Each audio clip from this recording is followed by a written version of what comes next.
Podemos, Adriana, com você. Deus não dorme. Deus não dorme, Ele nos guarda. É interessante o salmista reconhecer que Ele guarda o seu povo. Mas é preciso buscar o socorro. Para os montes, levanta os olhos, de onde me virá socorro? Ele tem certeza de onde é que vem o socorro. O socorro vem do Senhor. E a necessidade de confiar no guarda de Israel. Ele não dorme. Ele nos resguardará de todo mal. O Senhor guardará os passos. Ele guarda na chegada, na saída. Ele é o guarda de Israel. Nós estamos no 15º dia do jejum de Daniel. Já passamos da metade, já sofremos um monte, já conquistamos vitórias, já fomos tentados, já caímos, já nos levantamos. Preste atenção, no dia que você cair, se levante imediatamente. Eu não estou falando só no dia do jejum, eu estou falando no dia da queda da vida. Não fique no chão, não fique na lama, porque na lama tem muita bactéria, tem muita coisa ruim e infecciona. Levanta logo. Na hora que cair, levanta e se lava no sangue do Cordeiro. Eu quero chamar você para um mergulho escatológico agora, porque essa guarda que Deus nos faz hoje é a prefiguração da guarda eterna. Deus vai nos guardar para sempre no seu amor. Hoje nós celebramos os fiéis defuntos, os nossos amados que já faleceram, que já passaram para a glória de Deus. É essa a nossa esperança. Nós muitas vezes nos entristecemos nesses dias, mas não podemos deixar que a tristeza tome conta. Nós precisamos viver a nossa fé. Ontem nós vivemos o dia de todos os santos e em seguida o dia dos finados. Por que a gente vive isso? Porque nós temos a certeza de que Deus nos guarda e que Deus já nos salvou. Quando a gente vislumbra os santos na glória, nós olhamos, é uma nuvem de testemunhos. Se a gente prestar atenção na vida deles, Agostinho tem o livro Confissões, preste atenção, depois dê uma olhada nas Confissões de Santo Agostinho, tanto de coisa errada que aquele homem fez. Ele era desmantelado, completamente desmantelado. E ele confessa tudo que ele fez, ele conta a história dele, tudo. Ele teve um filho bem novinho, um adolescente, ele teve filho. E é preciso que a gente entenda que esses caras que passaram aqui, eles estão na glória porque se converteram e Deus deixou entrar no céu. Deus levou para o céu na busca de santidade que eles tiveram. E nós somos esse povo. Agora, em seguida do dia de todos os santos, nós olhamos para os nossos santos, os nossos familiares que estão em Deus. Não temos a certeza do céu, porque a certeza é dada pela igreja. Aliás, nem todos os santos que estão no céu a igreja já reconheceu. Mas, quando a igreja diz assim, é santo, então está na glória. Por via das dúvidas, nós podemos pedir por eles no purgatório, para que eles sejam livres do purgatório. E essa é uma das intenções de Nossa Senhora, as almas do purgatório. E também existe uma intercessão das almas do purgatório sobre nós. O Papa João Paulo II, São João Paulo II, reconheceu a intercessão das almas do purgatório. Então nós podemos falar sim com mamãe, papai, com vovó, com vovô, e pedir que abençoe lá de onde estão. Mesmo que não estejam no céu, na glória ainda, no purgatório podem interceder por nós, sim. Então isso se chama comunhão dos santos, que nós rezamos no credo. Mas caminhando nessa liturgia, nós vamos ver que ontem, São João, no Apocalipse, nos fala de uma grande visão do fim da grande tribulação. Nós estamos já nesse mundo, nesse tempo, vivendo a tribulação. Não sabemos ainda se é a grande tribulação, mas Jesus já profetizou Jesus avisou dos sinais que nós já estamos vendo. Jesus avisou sobre Jerusalém. No ano 70 aconteceu tudo o que Jesus falou. Quando vocês virem o exército se aproximando, cercando a cidade santa, vocês não fujam para os telhados, não fiquem na cidade, fujam para o deserto. E todos os cristãos que fugiram, que ouviram Jesus e fugiram para o deserto, nenhum deles morreu. E foi uma completa catástrofe em Jerusalém. Eles derrubaram tudo, inclusive o templo, que Jesus havia falado que não ficaria pedra sobre pedra. Por que eu estou falando isso? Porque nós precisamos ouvir Jesus e fazer o que ele está mandando. Se você fosse correr hoje para o telhado, você seria destruído com o telhado. Hoje nós precisamos entender o que Jesus disse: corra para o deserto. Pegando Daniel. Daniel, ele fala... A profecia de Daniel é muito forte, por isso que esse jejum é tão forte. Daniel, no capítulo 9, no verso 24, vou até pegar, porque é interessante que a gente veja. Daniel profetiza a entrada de Jesus em Jerusalém. Ele, na verdade, ele recebe do arcanjo Gabriel. Do arcanjo Gabriel, ele escuta uma profecia. E como está no livro de Daniel, então é Daniel que profetiza. Fala, verso 24, diz assim, presta atenção.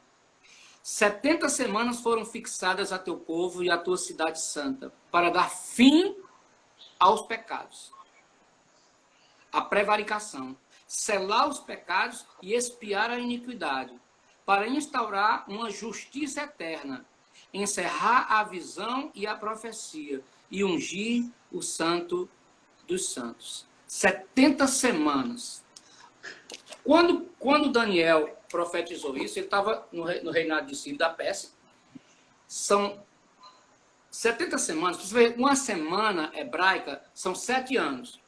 Quando Moisés teve que trabalhar as 7 semanas, a semana para poder casar com a filha lá do sogro dele, ele trabalhou 7 anos.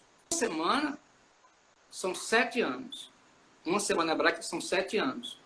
Aqui está falando 70 semanas. 490 anos. Exatamente 483 anos depois dessa profecia, Jesus entrava em Jerusalém montado num jumentinho.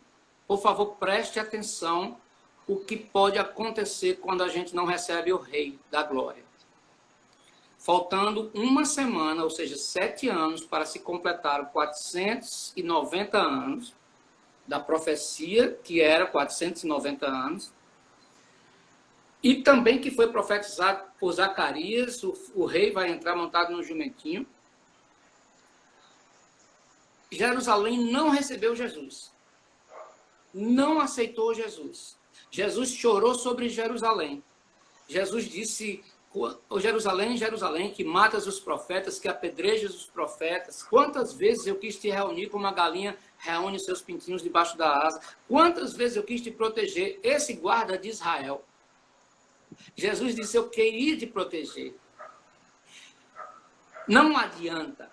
O Salmo diz que ele nos guarda, ele não dorme. O nosso socorro vem do Senhor, mas só terá socorro quem usar o livre-arbítrio, a liberdade para querer, para aceitar o Rei da Glória. Porque Jerusalém não aceitou, sabe o que aconteceu? O relógio de Deus parou no ano 483. Não se cumpriu a profecia dos 490, o pecado não foi vencido, não foi acabado ali, a paz, a prevaricação não acabou. Por quê? Porque o povo não recebeu o Rei da Glória. Se Jerusalém tivesse reconhecido a profecia do rei entrando no jumentinho, nada do que aconteceu depois dali aconteceria. Ali estaria restabelecido o reino de Israel. Ali estaria restabelecida a paz. E toda a humanidade seria salva ali só em reconhecer o rei entrando. Porque Daniel tinha profetizado, vai acabar o pecado aqui, no ano 490, daqui a 7 semanas. Mas o povo não recebeu. E aí aconteceu o que aconteceu, destruição de Jerusalém, destruição de tudo. Todas as vezes que nós não recebermos Jesus como nosso Rei da Glória, nós seremos destruídos pouco a pouco. E muitos de nós, muitos dos nossos projetos, das nossas propostas, dos nossos propósitos, não ficaram pedra sobre pedra. Porque essa é a justiça para aquele que não recebe o Rei da Glória. Mas aí Apocalipse 7, primeira leitura de ontem. São João está ali como o discípulo amado. Ele foi o único que não foi martirizado. O único dos apóstolos que não foi martirizado. Ele morreu de velho. Apesar de ter sido jogado lá na ilha de Patmos pelo imperador romano para poder acabar com a igreja. Quando todo mundo pensava, todo o império pensava que não tinha mais cristianismo, foi que ele teve essa visão. A visão do Cordeiro de Deus, a visão do Senhor da Glória, dizendo, vamos começar, João? Escreve que eu vou te dizer.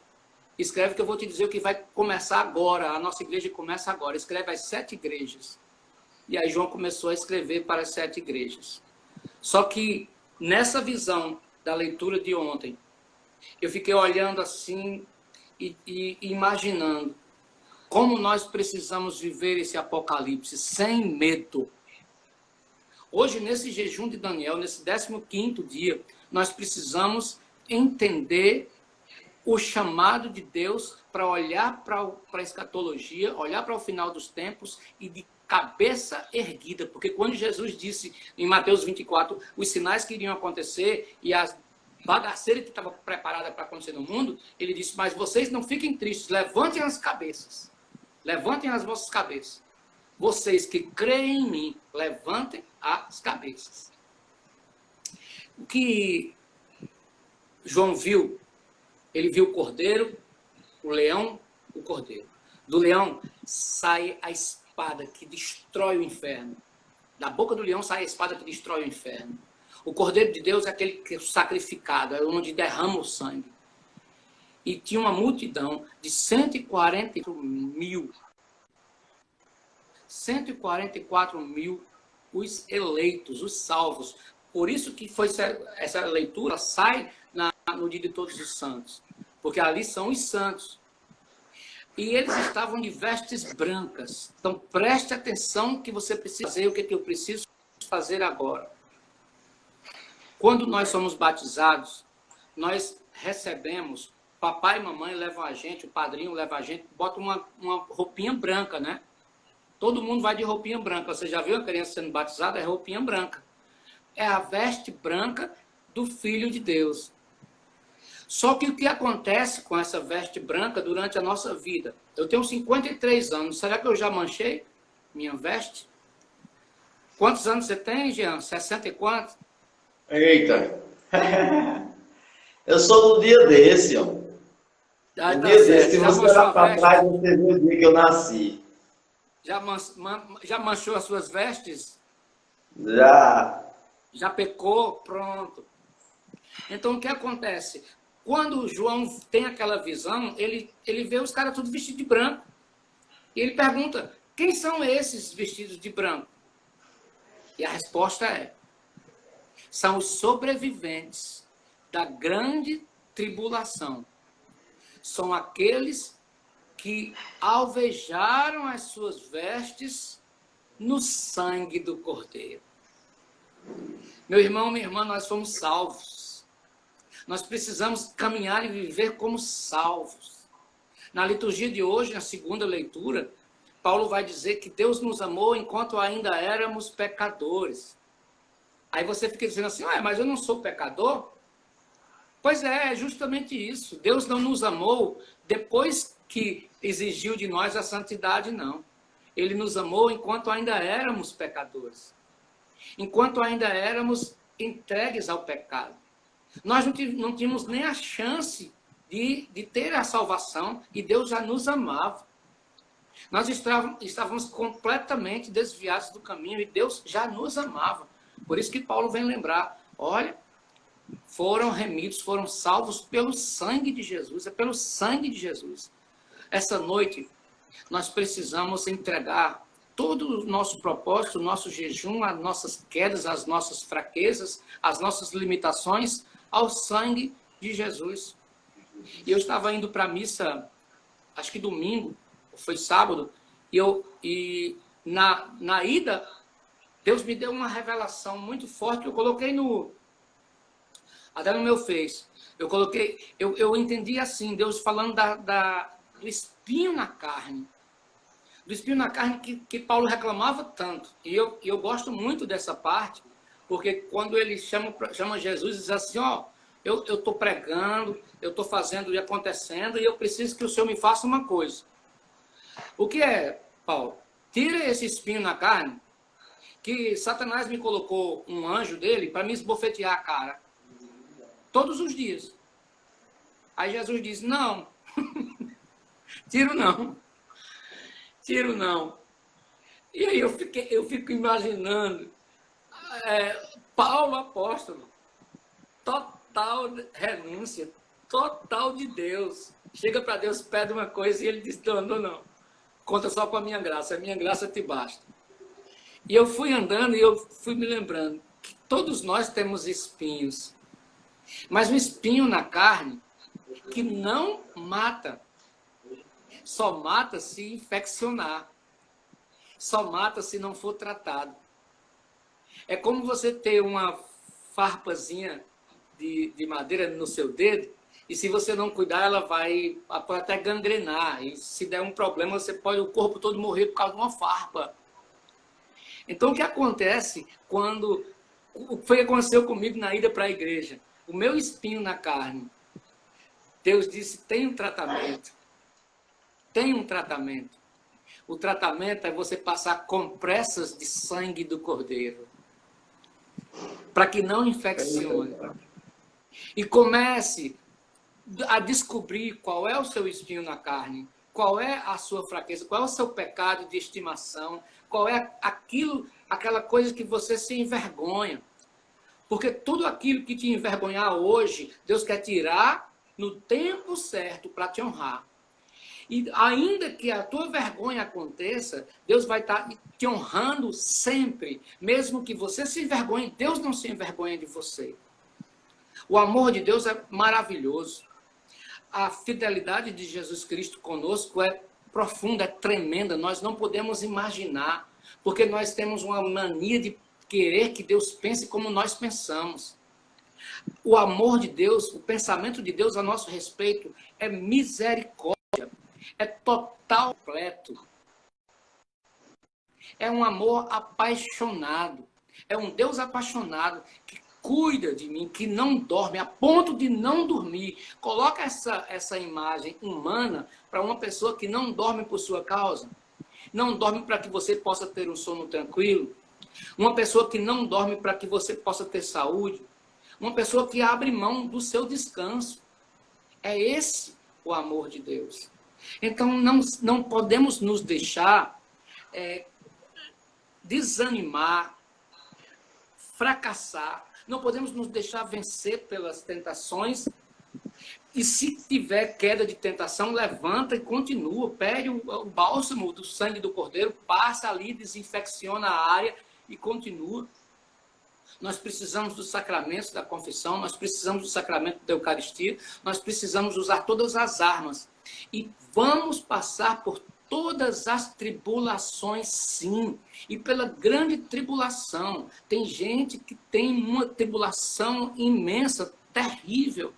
Não é necessário que seja todo mundo de uma vez. Óbvio que nós vamos ter o arrebatamento. Vamos sim, porque não? Está previsto. Nós vamos ser levados. A igreja, esses 144, não é uma quantidade fixa de 144 mil. Deixa eu explicar. Existe um número na palavra de Deus que é um número de totalidade. As 12 tribos de Israel, as 12 tribos de Israel são os 12 filhos de Jacó. São os 12 apóstolos. Isso quer dizer número de igreja. 12. 12 coroas, 12 estrelas na coroa. É um número de eclésia, é um número de comunidade, é um número de globo. Então, ali tem 12 apóstolos. E sobre esses apóstolos, Jesus fez a igreja. Então, se você pegar 12 e multiplicar por 12, dá 144. Mas tem um 1000 na história lá de Apocalipse. Então, 144, 1000 quer dizer, 1000 na Bíblia quer dizer multidões. Um número intenso, imenso. Então, é a igreja que se multiplica e gera uma grande multidão. E como é que se multiplica? É vivendo o evangelho, é anunciando o evangelho, é cumprindo a missão, é falando de Deus sem temor, é falando de Deus sem vergonha. Sem a vergonha que eu estou falando, a vergonha de que dos limites autoimpostos por causa da nossa consciência e da miséria que nós somos. Mas apesar da miséria que nós somos, nós precisamos entender que há um Deus que não dorme para a nossa proteção. O guarda de Israel está conosco. E é Ele que nos dá essa graça de continuar a caminhar, ainda que nós, de vez em quando, prevariquemos, caiamos. Ele nos levanta, cura as nossas feridas e diz assim, pensa que vai descansar? Nada disso, continua, porque a tribulação ainda não passou. E no caminho é que você vai ter o contato profundo com o sangue do Cordeiro que vai alvejar as tuas vestes. Como é bom a gente entender isso. E como é bom, teve um dia que eu estava olhando, que é olhar somente a ti, né? Olhar só para Deus. Nossos olhos têm que estar voltados só para Deus. Deixa eu te dizer, é preciso que a gente entenda isso como Deus está na pessoa do outro. Nós vamos olhar Deus nos outros. Nós vamos olhar Deus nos nossos chegados, nos nossos próximos. Nós somos as pessoas responsáveis para enxergar, detectar Deus nos outros, mas também fazer com que elas entendam que elas são o templo do Espírito Santo, que elas têm Deus dentro dela. Nós temos uma missão profunda, nós temos uma missão rica, meus irmãos, que é de ministrar a salvação que já nos veio. E Jesus ele vai voltar, mas não é mais para salvar, não. Ele não vai mais salvar ninguém, ele já salvou. A salvação já veio, não adianta mais esperar o Salvador. O Salvador já veio, ele já fez tudo o que ele tinha que fazer, ele já nos remiu, nós já somos salvos, não adianta. Nós não podemos permitir que o pecado seja mais forte do que a salvação. Está na nossa mão. Está na nossa mão.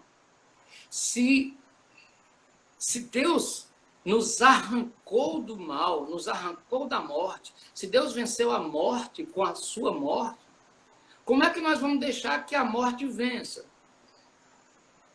Então é uma decisão nossa. Ou eu me entrego a Deus, ou eu digo que ele não teve poder para me salvar. Você está compreendendo? É negar a salvação. E essa negar a salvação é ser destruído na grande tribulação. É não permitir que o sangue do Cordeiro veja as nossas vestes. Nós precisamos estar de vestes brancas. Quando a gente diz assim, quem entrará no santuário, quem tem as mãos limpas? Alguém tem a mão limpa aqui? Alguém tem a mão limpa? Deus. Jesus limpou as nossas mãos. É preciso que a gente entenda, nossas mãos já estão puras, já estão limpas por causa do sangue do Cordeiro. O nosso coração, apesar de a gente entender que nosso coração ainda é vaidoso, não sabe amar, mas Jesus já purificou o nosso coração. Esse é o grande lance da gente entender. Gente, eu já tenho acesso. A minha mão já está limpa, o meu coração já está puro, porque eu estou com a mão de Jesus e o coração de Jesus dentro de mim. Sabe por que o diabo é um leão que quer te comer? Sabe por que ele não te engole? Porque ele não pode comer o sangue de Cristo, que está nas suas veias, que está dentro de você. O diabo não pode te engolir, porque dentro de você está o sangue do Cordeiro. Então ele não pode, ele não tem esse poder. Glória a Deus. Então é preciso que a gente entenda isso, que caminhe nessa certeza. Claro que todos, não estou dizendo que nós já somos santos e impecáveis, não. Se fosse assim, ninguém precisava pedir perdão para poder falar de Deus, ninguém precisava do ato penitencial, ninguém precisava da confissão. Nós precisamos, mas quando a gente canta, Senhor, quem entrará no santuário? Já estou. Sabe por quê? Porque é a mão dele que aparece diante do Pai. É o coração dele que aparece diante do Pai. Você sabe que quando São Paulo diz que só há um intercessor entre Deus e os homens, e as pessoas, os nossos irmãos separados, eles pegam isso para tirar a intercessão dos santos e também da Virgem Maria? Quando São Paulo diz que só há um intercessor entre Deus e os homens, não está falando na intercessão de ministério. Não está falando do pedido, da oração pelos outros. Não é essa intercessão que ele está falando. Ele está falando no ser intercessor. Não é no fazer do intercessor, é no ser. Só existe um entre o Pai e os homens, só existe um intercessor. Um intercessor é Jesus Cristo. Foi ele que colou o que estava quebrado entre o Pai e o homem. Ele é o intercessor. E todos os santos, inclusive a Santíssima, que está acima, a única criatura que pode ser chamada Santíssima é Nossa Senhora, que está acima de todos os santos, levam-nos para esse intercessor. E esse intercessor é que nos une ao Pai nele mesmo, porque ele e o Pai são um. É um mistério teológico, mas que é preciso que a gente entenda. Só há um intercessor entre Deus e os homens, é Jesus Cristo. E todos nós somos intercessores no único intercessor. Agora, quando a gente está buscando esse alvejar das vestes, nós precisamos, sim, reconhecer que somos pecadores. Nunca, nunca, nunca bata no peito dizendo eu sou santo, sou santo, sou santo. Sempre dizendo eu sou pecador, sou pecador, sou pecador. Entretanto, já estou salvo, estou salvo, estou salvo. Por causa de Jesus, o Santo, Santo, Santo. Amém? Amém. Adriano, aproveitando aí essa partilha, dessa questão de... Eu quero voltar lá na palavra de São Paulo. Nós podemos entender que São Paulo, ele deixou-se ser compreendido pelo seu sofrimento, pelo seu espinho, mas ao mesmo tempo, ele diz, a tua graça me basta. Ou seja, podemos dizer que ele não acostumou, mas ele tinha que ter essa luta durante toda a sua vida sobre aquilo que ele conheceu que era o seu espinho. Só voltando lá um pouquinho de São Paulo, né? Eu queria que você refletisse um pouquinho sobre essa pequena visão, esse pequeno sentimento que São Paulo tinha. Ele entendeu o seu espinho, compreendeu e iniciou essa luta até os últimos dias da sua vida sobre esse espinho na carne, que ele compreendeu. Porém, a todo tempo ele dizia, só por graça me basta. Volta um pouquinho essa questão de São Paulo.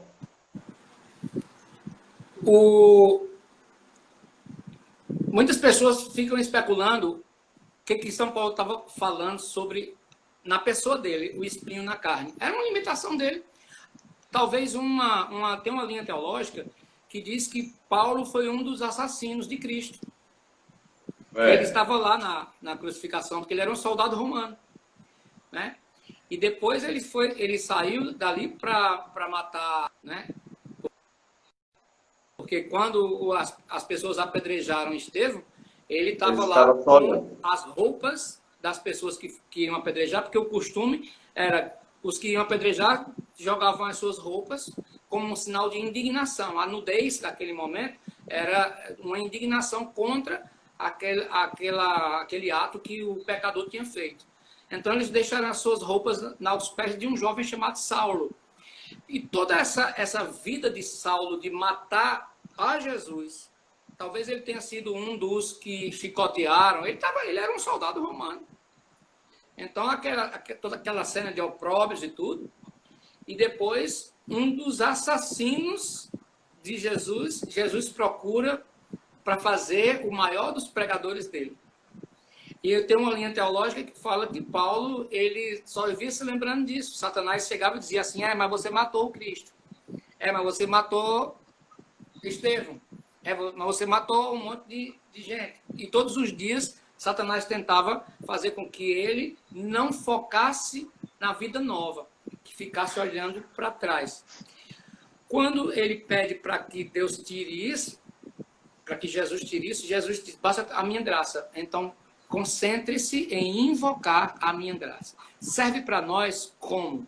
Se nós estamos com autoacusação, se nós estamos olhando para trás, se o espinho na carne, porque muitas pessoas dizem, o espinho na carne era a sexualidade de Paulo. Que conversa! Paulo era um cara muito austero, muito forte nas suas decisões. Inclusive, ele disse, se vocês não conseguirem ser como eu, vocês casem.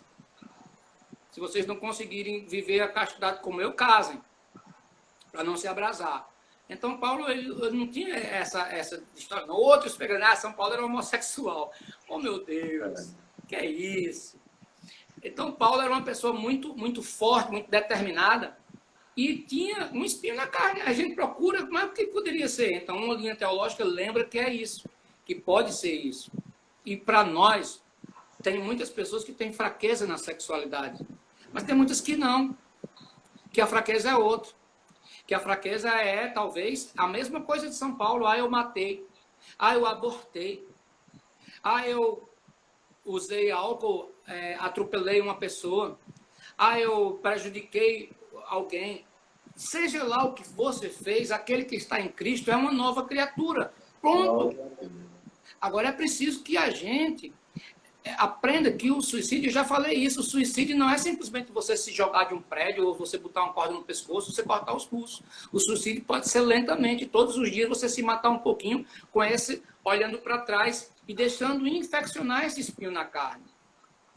Então não deixe infeccionar. Quando você começar a se lembrar demais, tem uma música de Martim Valverde que diz assim, não foi tua culpa. Olha que maravilha, não foi tua culpa. Ele diz, não foi tua culpa, por quê? Não é que a gente diga assim, eu não fiz nada, não. Claro, nós fizemos. Minha culpa, minha tua grande culpa. Agora, não foi tua culpa, quer dizer, não deixa essa culpa te acompanhar a vida toda. Porque se ele carregou as nossas culpas e você continua com ela, isso quer dizer que você não deu para ele, não deixou ele carregar. É a mesma coisa de você não deixar com que ele te salve. Se ele te salvou e você continua temendo, com medo de não entrar no céu, porque eu conheço tantos cristãos, até pregadores, dizendo, ei, não entro não, quem vai se salvar? Peraí, gente, ninguém vai se salvar não, já estamos todos salvos, está entendendo? Todos, porque o poder de uma gota do sangue de Jesus já salva toda a humanidade. Uma gota do sangue de Jesus já salva toda a humanidade. Imagine todo o sangue derramado. Então, se a gente não acolhe isso, não pode viver como salvo, não pode viver como herdeiro da glória, não pode viver como filho de Deus, porque nós o somos. Como São João diz, que maravilha é poder ser chamados de filho de Deus, porque nós o somos de fato. Agora nós somos, não éramos, mas agora nós somos em Jesus. Esse espinho na carne, nós precisamos aprender a conviver, até que no caminho ele seja retirado, ou não. Se não for retirado, a gente morre com a graça. E se morrer com a graça e com o espinho, quem é que é mais forte? A graça ou o espinho? O que é que vale mais para Deus? Um espinho ou a graça dele em nós? Então, se não morremos com o espinho na carne e a graça de Deus, se a carne vai ficar, o espinho fica, entendeu? É bom que a gente entenda isso, que não se deixe abater, que não desista de nada. Eu tenho uma grande alegria de contar com o Jean, como meu irmão, como meu parceiro de evangelização, mesmo em comunidades diferentes, já tentamos, mas são missões diferentes, mas nós somos co-irmãs, né? Missões co-irmãs. E como é bom eu ter experimentado e conhecido o meu espinho na carne, e Jean ter experimentado o dele, os fracassos, as derrotas temporárias. Tem um salmo que diz assim: não cante vitória, inimigo. Se eu caio, depois me levanto. Ainda que eu more nas trevas, o Senhor é minha luz. O Senhor é minha luz. Depois você escuta essa música com a Ana Lúcia. Não cante vitória, inimigo. Se eu caio, depois me levanto. Ainda que eu more nas trevas, o Senhor é minha luz. Ana Lúcia da Canção Nova. Amém? Amém. Maravilha. E profundo, viu, Adriano, essa reflexão. É como você falou, graças a Deus, Deus nos levou a isso. Uma das maiores graças que eu tenho é poder ter conhecido meu companheiro Adriano, né? Um trabalho maravilhoso com sua missão. E também poder olhar para o outro, poder olhar para o cristão de uma forma diferente. Entendendo, compreendendo e poder ajudar de uma forma consciente, de uma forma profética. Porque uma coisa é a gente evangelizar, achando que a gente está num patamar maior. Outra coisa é a gente evangelizar conhecendo quem está sendo evangelizado. Porque aí a gente consegue adentrar mais ainda e consegue rezar mais, consegue ajudar mais. Então é isso que Deus tem falado no nosso coração. Como o tema de hoje diz, nós cremos que o socorro vem somente do Senhor. É o que o Senhor nos fala. Então confiemos no Senhor. Então vamos, Adriano, rezar um pouquinho, agradecendo a Deus por nosso 15º dia. Estamos bem pertinho de encerrar o nosso jejum, faltam ainda 6 dias. Mas eu louvo a Deus, muitas graças têm derramado, já sou agraciado por esse jejum, né? Deus já está fazendo poderosamente, não só da minha vida, mas de muitas pessoas que já têm testemunhado, já têm falado o que Deus tem feito no jejum de Daniel. Muitas pessoas também que estão fazendo o jejum de Daniel, elas não estão podendo estar na live com a gente à noite, porque algumas trabalham, outras têm outros compromissos. Mas estão praticando o jejum de Daniel no mesmo tempo da gente, conheceu e começou o jejum juntamente com a gente no dia 19. Já estão sendo totalmente abençoados para a honra e glória do Senhor Jesus por essa graça do jejum de Daniel. Que Deus abençoe. Vamos rezar, Adriano? Vamos sim. Pai amado, bom Deus, querido Deus, a única fonte de graça ao teu coração. O nosso socorro vem unicamente de nosso Senhor. Ele é a graça. A fonte de toda a graça, a encarnação do Verbo.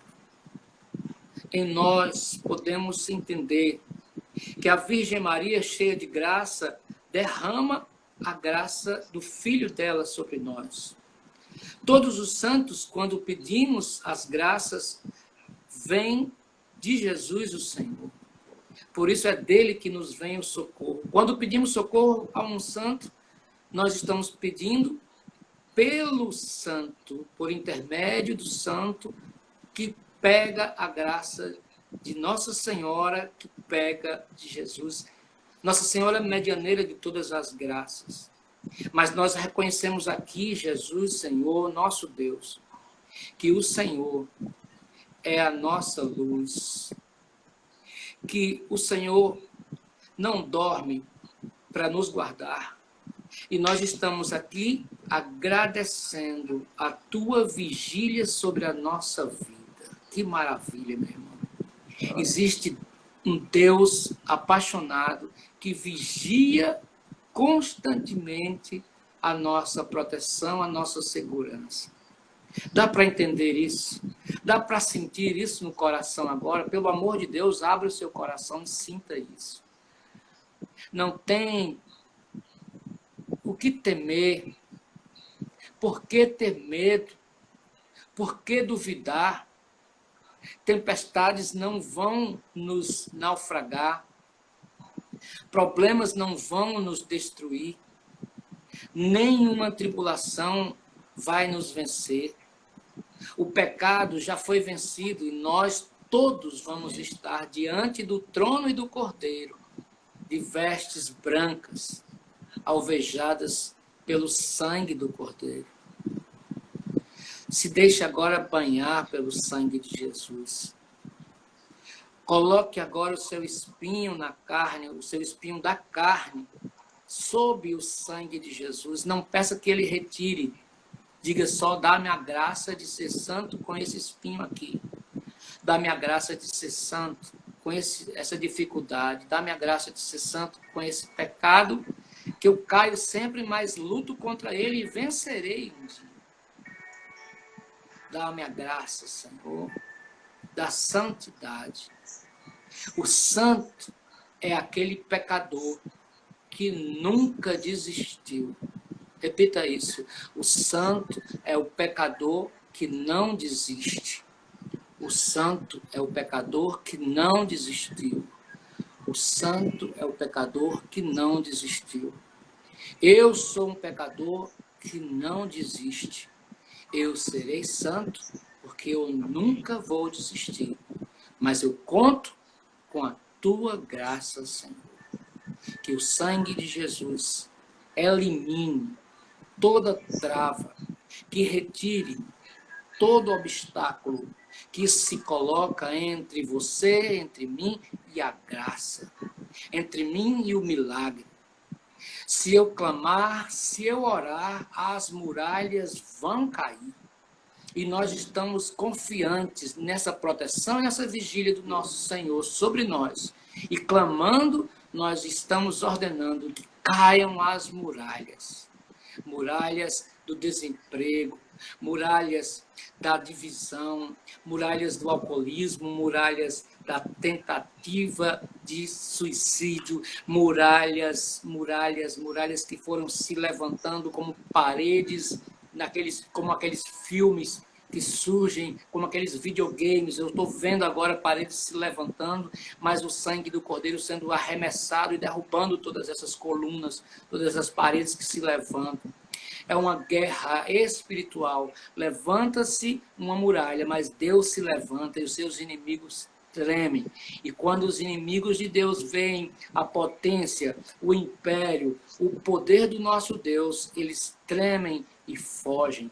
E é em nome de Jesus que acontece agora grandes libertações, não só aqui nas pessoas que estão conosco, mas em suas famílias, na intercessão daqueles que pediram intercessão, aqueles que pediram orações, aqueles que deram o nome, aqueles que estão angustiados nesse momento, aqueles que estão deprimidos nesse momento. Caia por terra agora toda depressão, toda angústia, todo pânico, em nome do Senhor, para a glória do Pai, do Filho e do Espírito Santo. Amém. As pessoas que estão com tristeza, as pessoas que estão tendo oscilações de humor, recebam agora a alegria plena do Espírito Santo. A força de Deus é a alegria dele na sua vida. A sua fraqueza é o lugar de manifestação da força de Deus. Diga, é na minha fraqueza que se revela a força do meu Deus. Estou todo arrepiado aqui, Deus está curando pessoas também fisicamente. Pessoas que estão tendo refluxos, tendo problemas de gastrite, Deus está curando agora. Pessoas que estão tem pessoas com nódulos no intestino, Deus está curando o intestino, Deus está curando o duodeno, Deus está curando pessoas com constipação séria, Deus está curando você agora de todo o seu sistema digestório, que tinha problemas desde a deglutição até o final da digestão. Deus está curando uma pessoa que está com esteatose hepática, com gordura no fígado. Deus está curando agora. Procure entre as pessoas que pediram essa cura para você e transmita para ela. Ou é você que está recebendo. Mas a graça de Deus está acontecendo porque você abriu o seu coração para dizer que o socorro vem do Senhor. É dele que vem o nosso socorro. E porque ele não dorme, pessoas estão sendo curadas agora de distúrbios de sono, transtornos sendo sufocado de noite, tendo pesadelos recorrentes, aquele pesadelo que você acorda e pensa que se livrou dele e dorme de novo e continua o pesadelo. Em nome de Jesus está acontecendo que isso não era um pesadelo, isso era uma presença maligna que está sendo retirada agora pelo sangue aspergido, o sangue do Cordeiro que foi agora aspergido, jogado sobre você. Você não tem mais essa porta aberta para o inimigo de Deus. Você não tem o local que estava consagrado na sua casa. Dos tempos passados, esse local agora foi cavado, foi desenterrado e foi jogado fora agora. Existia algo espiritual enterrado dentro da sua casa e agora foi misteriosamente, espiritualmente, foi arrancado e lançado fora. E eu vejo Nossa Senhora varrendo esse lugar, varrendo. Ela como serva de Deus, dizendo: eu sou a rainha dessa casa, eu sou a dona dessa casa, eu sou a senhora dessa casa. E nessa casa não há lugar para o inimigo. Deus, o Senhor, Jesus esmagou a cabeça do diabo agora. A mulher esmaga a cabeça da serpente. E todos nós somos vencedores, vitoriosos, porque no último dia estaremos de pé diante do Cordeiro, com as vestes alvejadas pelo seu santo sangue. Amém. Amém.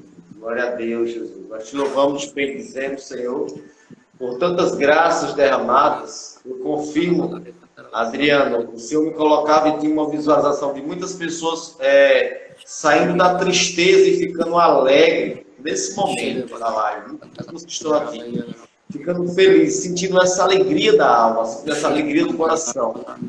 E mesmo pessoas que não estão aqui na live, eu também senti essas pessoas se tornando alegres, felizes, né? Caindo por terra toda a tristeza, toda a mágoa, todo o rancor, toda a depressão, todo medo, tudo caindo por terra, no nome de Jesus. Eu senti isso poderosamente, fortemente na hora da proclamação. Então, que o Senhor derrame a graça sobre cada um de nós. Que o Senhor venha assim nos lavando, que o Senhor venha nos libertando a cada dia. Eu creio que até a gente concluir João Daniel, digo para você, meu irmão, minha irmã, mantenha-se firme, mantenha-se forte. Adriano falava sobre conhecer-se da nossa fragilidade. Caiu, levanta, caiu, levanta, caiu, levanta. E o Senhor vai derramar essa graça sobre você. Não tenha medo, não tenha dúvida. Mantenhamos firme, independente das situações que tenham vindo contra nós, tentando nos derrubar. Que não seja motivo para a gente desistir, que não seja motivo para a gente não perseverar. No nome de Jesus. Amém. Não deixe o inimigo cantar vitória. Se você cair, levante. Que a vitória é de Cristo Jesus. O inimigo é o fracassado, é o derrotado. Em nome de Jesus. Amém. Então, a gente quer agradecer, né? Já estamos poucos minutinhos aqui para encerrar. A gente quer agradecer a presença de todos, né? Falar para o pessoal, renovando o nosso convite, né? Para o nosso próximo dia 9. Nós temos a bênção do nosso centro de evangelização, Nossa Senhora da Piedade. Então, sejam todos muito bem-vindos, né? Lembrando que todos que vierem para o centro de evangelização, por favor, venham de máscaras e tragam álcool em gel, certo? Todo mundo que vier para o centro de evangelização, ok? Sejam todos muito bem-vindos. Então, quero agradecer mais uma vez a Adriano, né? Que Deus abençoe. E todos os dias, às 9 horas da noite, a gente está aqui até o dia 8, no jejum de Daniel. E todos os dias também, às 3 horas da tarde, a gente tem o nosso momento da misericórdia. Que Deus nos abençoe. Vocacional comigo, reza comigo, que a gente não rezou no início. Jesus e Maria, mostrai que a vossa bondade é igual ao vosso poder. Servindo ao Deus de amor a quem confiamos mutuamente, dai-nos a graça e a escravidão do reino, estabelecendo em nós a virtude vocacional de verdadeiros adoradores. Que seja para nós alimente nossa alma, como servos escravos da Virgem Maria, no amor pleno com os irmãos e a Santa Igreja. Amém. O Senhor esteja conosco, Ele está no meio de nós. Pela intercessão poderosa da bem-aventurada sempre Virgem Maria, estivemos e continuaremos sempre reunidos e unidos, em nome do Pai, do Filho, do Espírito Santo. Amém. Fiquem Amém. Todos com Deus e até amanhã, se Deus quiser. Tchau, tchau, amado. Tchau, tchau. Até amanhã. Amém. Você pode printar. Traz, Adriano, o teu símbolo aí. Traz. Traz o teu símbolo aí. Olha, a hora de você printar é agora. Printou, printou, printou. Printou, printou. Aê! Quem printou, printou. Tchau, tchau, galera. Fiquem com Deus. Tamo junto. A gente não desiste, não, viu, Adriano? A gente, no nome de Jesus. Pecador Tchau, tchau. que não desiste vira santo. Amém, amém. Tchau, tchau, galera.